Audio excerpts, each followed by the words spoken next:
So as you can see, it's a comedy. So please join me in welcoming the real Maziar Bahari and the fake Maziar Bahari, Gael, Garcia, Bernal, and Maziar Bahari. Sir. Sir. Have a seat, gentlemen. Okay, first question goes to Maziar. Maziar. Wait, which one's Maziar? I can't tell. It must be this guy with the cinematic good looks. What is it like having your life cinematized? Do you buy it? But the thing is that it's always weird to see your life on the screen, and it usually happens to people like Mahatma Gandhi or Nelson Mandela, people of that stature who are dead. Mm-hmm. So often they're not around to see it. Yeah, exactly. So I'm happy that I'm not dead, but I'm not Gandhi or Mandela, right. Unfortunately, nor Jason Jones. So. Well, no one is. No, but what is it? What is it?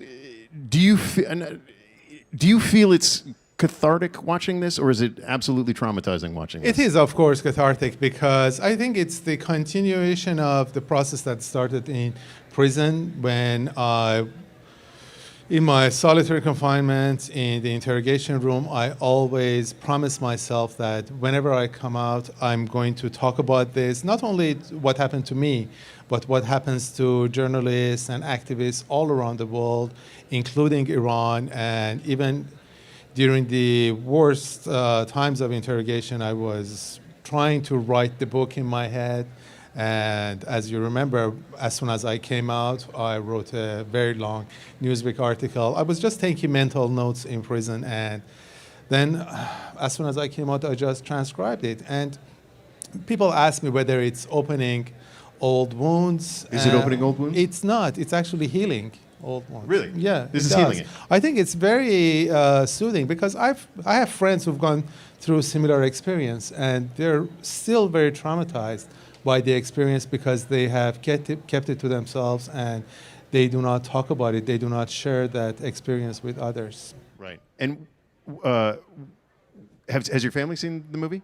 Yes. Yeah. They love it. Yeah. They did like it. Yeah. Because I mean, you can tell them, what you went through, but then seeing it on screen and seeing what you went through, does that not drudge up a lot of horrific feelings for them? No, I think they're very proud of the film because I think the film gives a new platform to all of us to talk about the issues that we care about. But also, I think what the film does, I hope that you guys will see the film either tomorrow or from Friday on, that it shows a new image of Iran, a vibrant generation of young Iranians who are trying to be like kids all around the world. I mean, you remember when you were in Iran that, they're normal people, but the way that they're portrayed in the media, especially in Hollywood films, usually it's very black and white, that, they're all act like Ahmadinejad, death to America, death to Israel.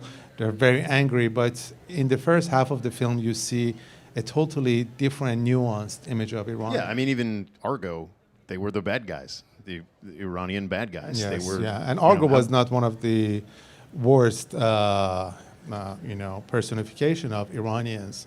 I mean, when you think about like Not Without My Daughter, right. And 24. So. Yeah. And Gael, you've played a lot of real life characters before, actual people, I should say. The Pinochet guy. You played Che twice, I believe. Che Guevara. In case there was another Che you were thinking of. Che Bahari. Yes. What was it? I mean, I'm assuming they weren't on set. No, they were not. What was it like having the person that you were playing being on set saying, "No, I wouldn't do it that way." That's not how I would say. Exactly. Yeah, it kind of seems more daunting, the experience of having the person be there. But I mean, Che Guevara. Come on. I mean, he was there. Mythological. Right. No, of course. Yeah. And it is a bigger weight in that sense of like. Everybody has an interpretation of Che Guevara, and everybody has so everybody has an ownership of that character, and anyone can stand up and say that's a lie. No, he would never do that. And Maziar kind of did that a few times during the shoot. Did he? Did no, he- no, no, no. Especially with the dancing sequences. I said, Exactly. no, I wouldn't That's dance not like how that. I would dance. I- He's dancing too yeah, well. Exactly. No, but it was great to. I mean, having Maziar there was. First of all, everything comes from his interpretation of what he went through. I mean, it is a film based on the book, on the memoir, which the memoir itself, it is not. It is horizontal. It is not vertical. It is not like an account of hour per hour of what he went through. It is a much more. It's an afterwards like hindsight interpretation of everything that happened, and obviously it leads to another bigger sort of scope, which makes it more human, more approachable, and more about the big issues rather than just about his experience. So that I would grab from that bigger those bigger elements, let's say, of hope, despair. What it means to be tortured, what is torture in a way, what is the relationship, and how did we get to this place, and that I can abstract it from the context itself, but also from even Maziar's experience, and to place it into another, a more kind of into another fable in a way, and that's the one I interpreted, because it was also Jon Stewart's interpretation and everything. And the only thing that we kind of remade was the interview that you guys sort of had. That is true. That was the only documented proof Exactly. of what went on there. Yeah, The yeah. rest of it, I'm sure, was all lies. By the way, the actor who plays Jason's role in the film, he's amazing.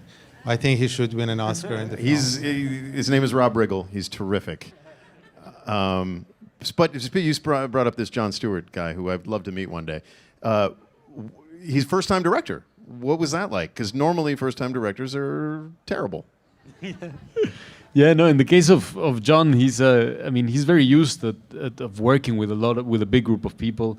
He is a natural leader and a very mellow and kind of I don't know. I mean, you have more experience working with him than I do, but No. I know what he's like. I saw yeah. the difference between what he's like running his show and what he's like running his film What set. is the difference?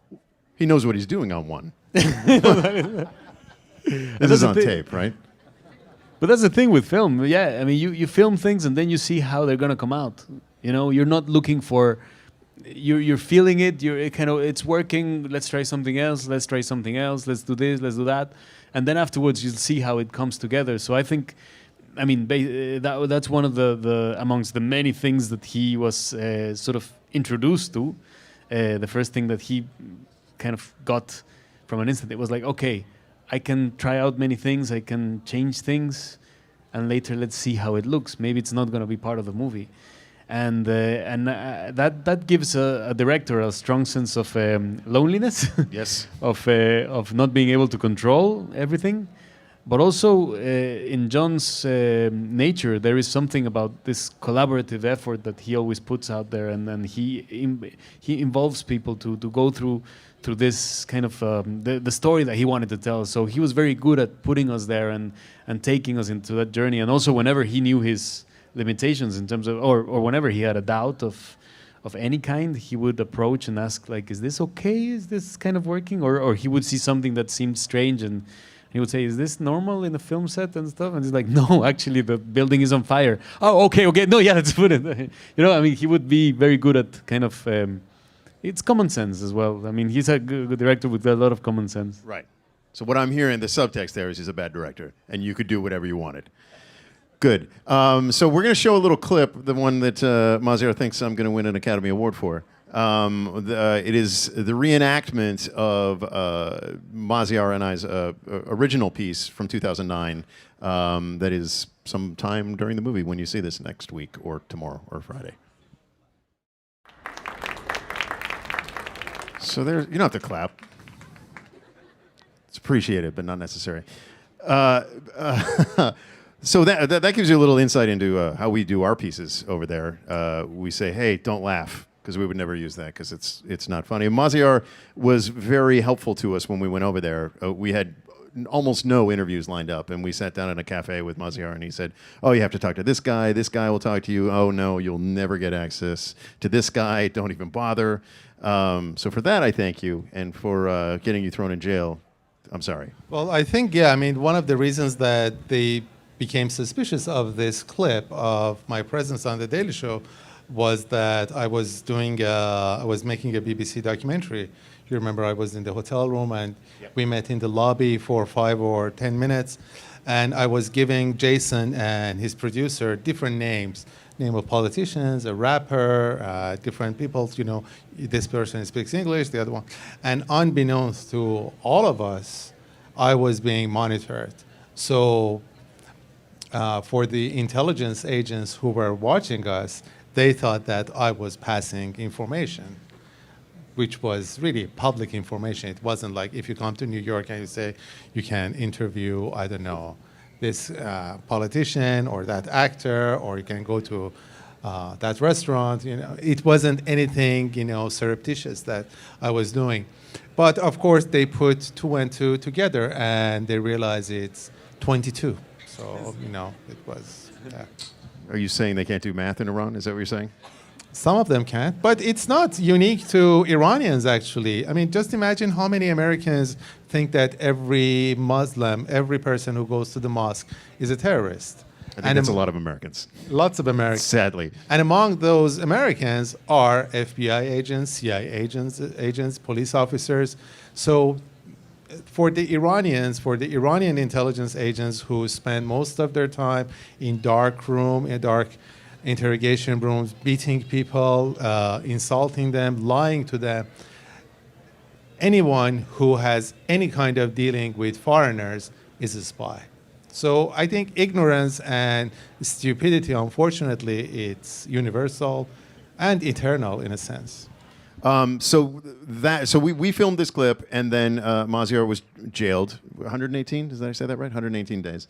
And while he was in jail, he was interrogated by this guy who, colloquial now is known as Rosewater, and he did something. He did a lot of outrageous things, but one of the most comically outrageous is our next clip that happens in the movie as well. So.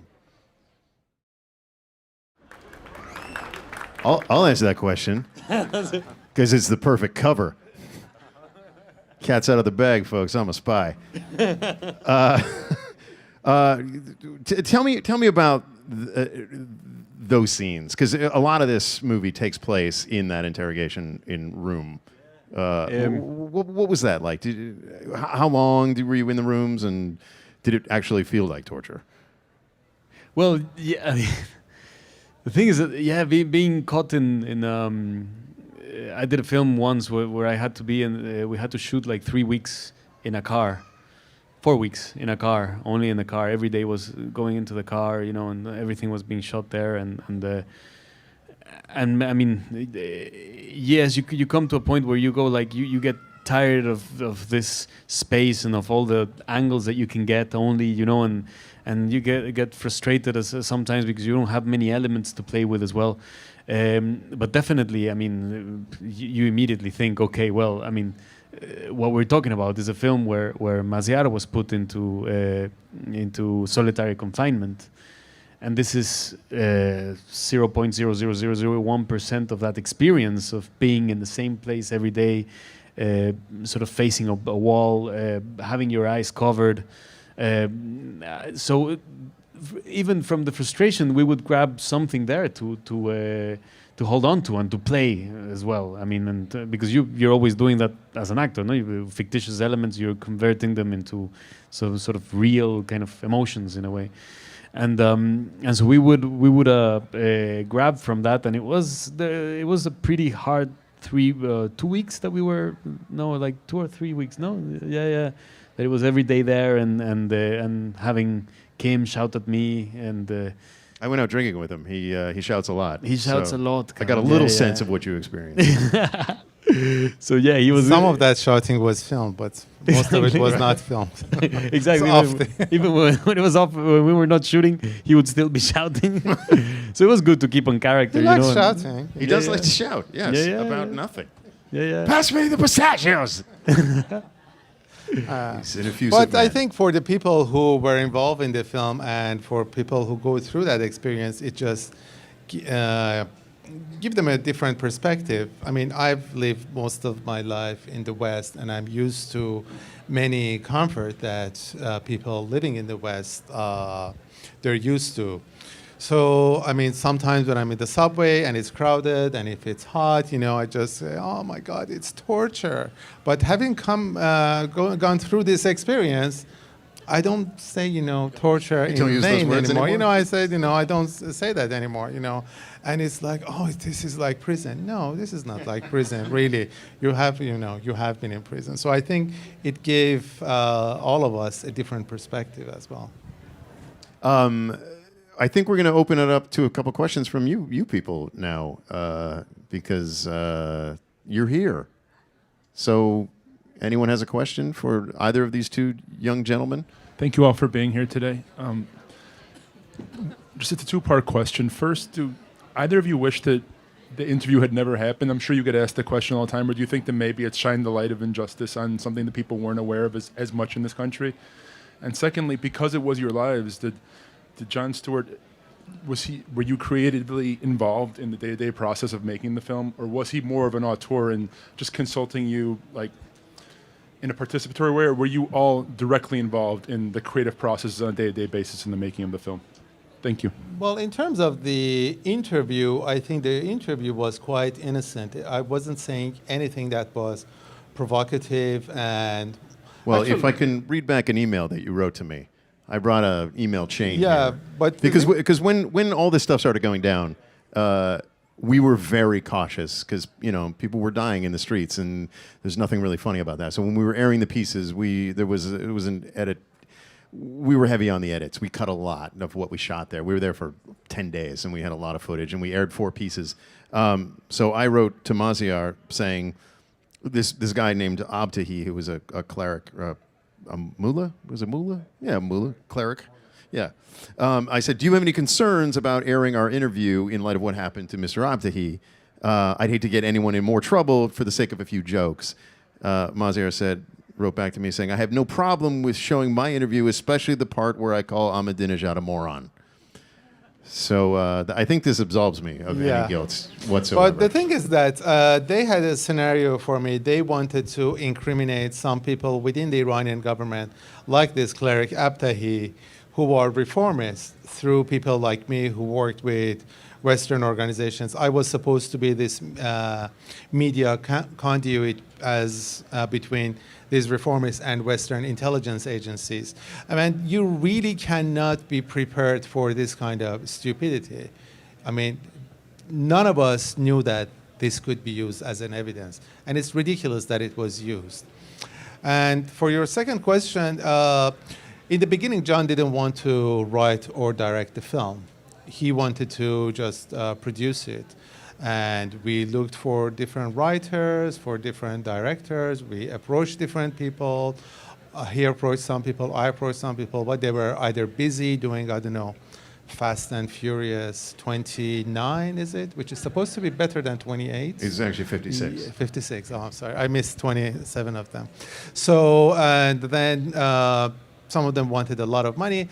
And it took about 1.5 years when John just said, screw it. We cannot really wait for people to make up their minds. I will just write it. Let's work on this together. And by then, we had monthly conversations, weekly telephone conversations, emails exchanged. So he knew the story in and out, inside out. And when we started talking, I had just started writing the book. So it was a very collaborative effort. And on the set as well, he was very open to collaboration. As Gael said, he was very open to ideas. So, Gail, did you get a boot camp in mannerisms and behavioral patterns that you were supposed to express that would capture him perfectly? And did he get all your quirks down? Well, a little background. I'm from Mexico. I've never been to Iran. So that, to begin with, would never... and we're different people, so... I'm an actor, so we have to resign to the fact that I'm not gonna be exactly the character I'm gonna in real life, of course. And there were other things that were also at play, which is like this is the interpretation of an interpretation of an interpretation, and basically we just the cocktail of all the people that worked in the film created we were shooting in Jordan, in Amman, so it is not, we were not shooting in Iran, we were not shooting in Farsi as well. So there were many things that were other tones, other like keynotes, that were used in the film. So I would grab from certain things of Maziar, but basically what I would most try to sort of get inspired by or grab from, it was his experience that he put in the book. It sounds very biblical, but I went to the book every time. Every time in doubt, I went to the book. Like it was like, and every time I improvised in a way also, because there was a lot of room for improvisation and stuff, it would be from the book as well. Like that scene when they offer you to speak with Paola, that you felt this strong sense of gratitude, but in the film it wasn't. But then I ended up saying thank you, just because it came out and it felt like, so certain things. It would be a great kind of a background, psychological background and an emotional background for the character to grab onto and from there explode. But I tried to get the glasses. The glasses were were kind of. You're still in character, I see. Exactly. Tried to get the glasses and the gel as well, the hair gel, because the gel, exactly. Yeah, no, I have to be specific. It was the hair gel, because if there's one thing that unites Mexicans and Iranians is the hair gel. Hair gel, yeah. Yeah. They love hair gel. They love hair gel. We love hair gel. It is true. I've been to both places. Yeah, They love their gel. They love their gel. I think if everyone could just wear gel around the world, we would have world That's peace, what's going to bring really. us all together. Actually, hair gel. yeah, if it wasn't for Susu Mexico Studio. or Iran, hair gel would be extinct. No, So Dalai give Lama us is coming to speak at NYU next week, and he's even using hair gel. Hi, my name is Lucia. I'm an undocumented activist, and just to see the way the film has been played, and the question goes for both of you. Gael, how did you feel the fact that you had to play, and it goes similar to someone who wasn't Mexican? Because I follow a lot of your movies, and you play a lot of Spanish, folks. And then for Maziar, how did you feel that it wasn't someone, it's a Latino person who's playing your character? Well, sorry, when you said Spanish, what? Sorry, Thugs, not did you say? Spanish, Latina. Latino, Or okay. Mexican. You're not playing someone. Yeah. Obviously, Maziar isn't Latino. Okay. So. But does that matter? Does that really matter? No, it doesn't matter. Oh, I'm wondering. okay. I'm wondering does it how did you feel? Yeah. I mean, it is one of those things that if I was, me playing a Finnish person, I would feel like, okay, Finland, whoa. Yes, maybe I don't. A Laponian character. I would have to use a lot of. I would not be able to use hair gel, so that would get me out of my comfort zone, and and I don't know how I would feel. I don't know if I would dare. So no, just doing. Iran and Mexico are the antipodes in sense, almost geographical. No, I think it's Mexico and India more or less, but like. It's very close, no, to India, Iran, whatever. India, Iran, Mexico, They're all the Argentina, same, yeah. Latino. So in a way, there is a strong connection in many ways. I I felt it. You just have to get immersed in the culture in a sense. I've never been to Iran. I would love to go one day. It would be incredible. I would be fascinated to go there. You've been there. I'm not sure you're allowed to go now that you're part of the Zionist conspiracy. Yeah, well, maybe. Gael Garcia Witz. We'll go together. But it doesn't feel. I'm an actor in a way, so I'm used to not be able to. The character that they put forward to me is not from. I've never played a character from where I'm from Guadalajara. I'm from Guadalajara, and because Guadalajara is kind of boring for everybody. Nobody does characters from Guadalajara, which I'm like, some justice to be done there. All the cartel leaders live in Guadalajara, don't they? A lot of them live there. Yeah. Yeah. But they're It's not like from the there. safest. I know it's the safest. Oh, they've moved there. They 'cause moved there. The real estate. Because exactly. Live up on the hill. I get it. I've been there. It's the safest place in Mexico because they all live there. No, man, but there is no. I mean, as an actor, there is no difference. Like when you get to play an astronaut, or a doctor. I mean, doctors study 15 years to become doctors or more. You know, I have to pretend. So it's just like when you're a little kid and say like, when you make the voice of an architect and you're playing a kid, and all of a sudden the architect arrived. You know. And it is like that. It's a game like that. I mean, it's more serious. It's more I want to see that movie. artistic. The Garcia is the architect. I don't know if we can build this. But Wait a let's minute. try. And exactly. But the film tells a universal story, and actually, John, in the beginning, because he really wanted to be true to the story, he wanted to make the film in Persian with Iranian actors, and I was the person who persuaded not to do that. And I thought it can have a bigger audience if the film is in English. And now the film is a good film with a universal story. And Gael is from Mexico. My father is played by a Turkish actor. There are two Iranian actresses. Nasser, who plays Rosewater's boss, is Egyptian American. Kim Bodnia, who plays Rosewater, is Danish. So it's a real multinational cast of great actors telling a universal story. Because yes, the film is based on my story, inspired by my story, but it's really the story of thousands of journalists who are going through the same thing everywhere, all around the world, in Egypt, China, Russia, different countries. And that's exactly. Sorry, I was almost banalizing the answer as well. But there is one thing that did really connected immediately as well with the stories that amongst the many conclusions and thoughts that Maziar came out of prison with after his experience. One of them is about the protection and the persecution that power has against journalists. And that definitely hits home very strongly. I mean, in Mexico, but let's not put a Latino term. Like Mexico in particular is one of the most dangerous places for journalists. And that is something that I completely understand the necessity of and how to shine the light into this issue, because without journalists, there's very few stories are going to be told about all these people and about all the injustices that go on in a place like Mexico or anywhere in the world. Hi, my question is for Mr. Bahari. In the jail, the imaginary conversation with father and the sister, how real it is in the real life?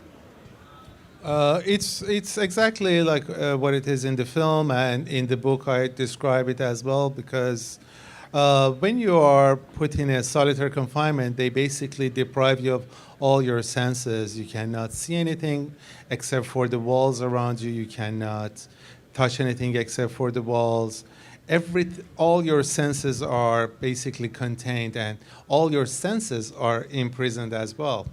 So what you have to do is basically you have to go inside yourself, and you have to use all your life experience, the memory of your family, the conversations that you've had, the places that you've traveled to, culture, music, literature, and everything. So because my father and my sister, they had both been imprisoned in Iran for their political activities, my father in 1950s and my sister in the 1980s.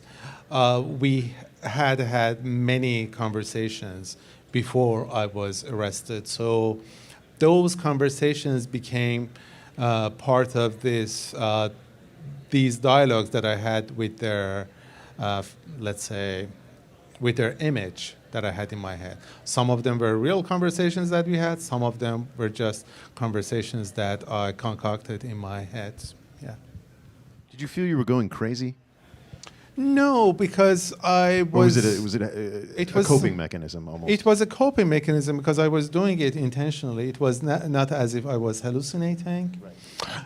I I never went crazy, but I became somehow a few times suicidal because you feel alone and you can have these imaginary conversations and you can go through all the films and the books you read, but still you know that you're surrounded by these walls. How close did you come in terms of?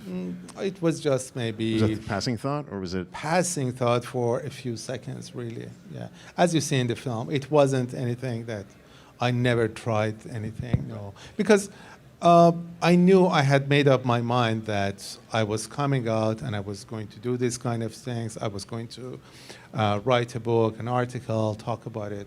So I had a sense of mission even inside prison.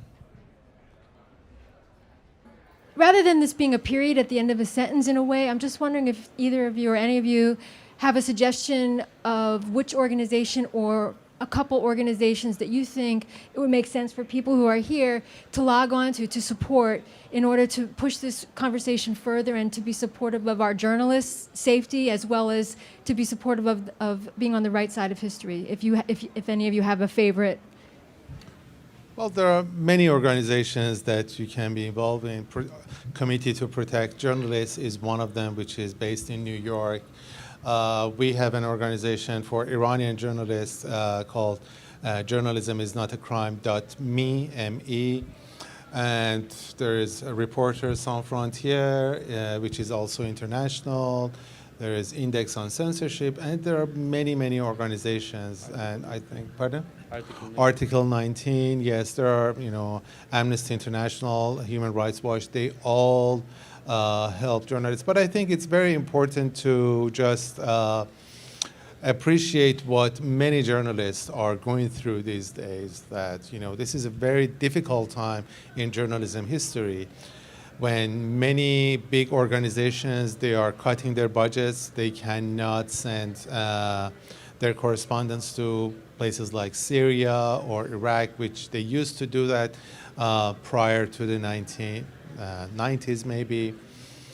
And these days, freelancers are replacing those professional journalists. They do not have the protections that these big organizations provide them. I was very lucky that I had Newsweek, BBC, Channel 4, many other organizations supporting me, and they staged an amazing campaign for me in order to get me out. Many journalists do not have that support, so I think we should really appreciate the work of those journalists. I think another, and this, not mentioning organizations, but something that the film points out at the end is that is something that Maziar suffered, went through, and came out realizing, and actually I've had the opportunity to understand that in a way by doing this film, that placing the question on saying that solitary confinement is torture, is a way of torture, and it's something that's systematically practiced all over the world, even in the most sophisticated democracies. In this country. Yeah, this country and everywhere. It happens everywhere, and it is a very. It is meant to be for correction, no, but the fact that it exists, it can also be used to torture someone and to make someone guilty, and it's a very effective way of torture. It is depriving people from their senses. It is depriving people from any hope whatsoever, and they will admit to anything. So it is not just process in a way for people that are in that situation, and that is something that it's we're talking about it now, and it's commonly practiced everywhere, and it's not even. I think I hope that in a few years' time we will be very surprised at how the hell was this still going on, this common practice of solitary confinement as a way to reform or punish or kind of, because it is used as torture. It is used in that sense. We're good. Okay, that's unfortunately all the time we have. These guys are busy and have to do things. I'll stay here all day and take your questions. But I want to thank Gael, Garcia, Bernal, and Maziar Bahari for stopping by. And no, who cares, man? participating in this great film, written and directed for the screen by Mr. Jon Stewart. Go out and see it Friday, right? Friday in theaters, somewhat everywhere? Everywhere. Everywhere. Go look for it. It's a good movie.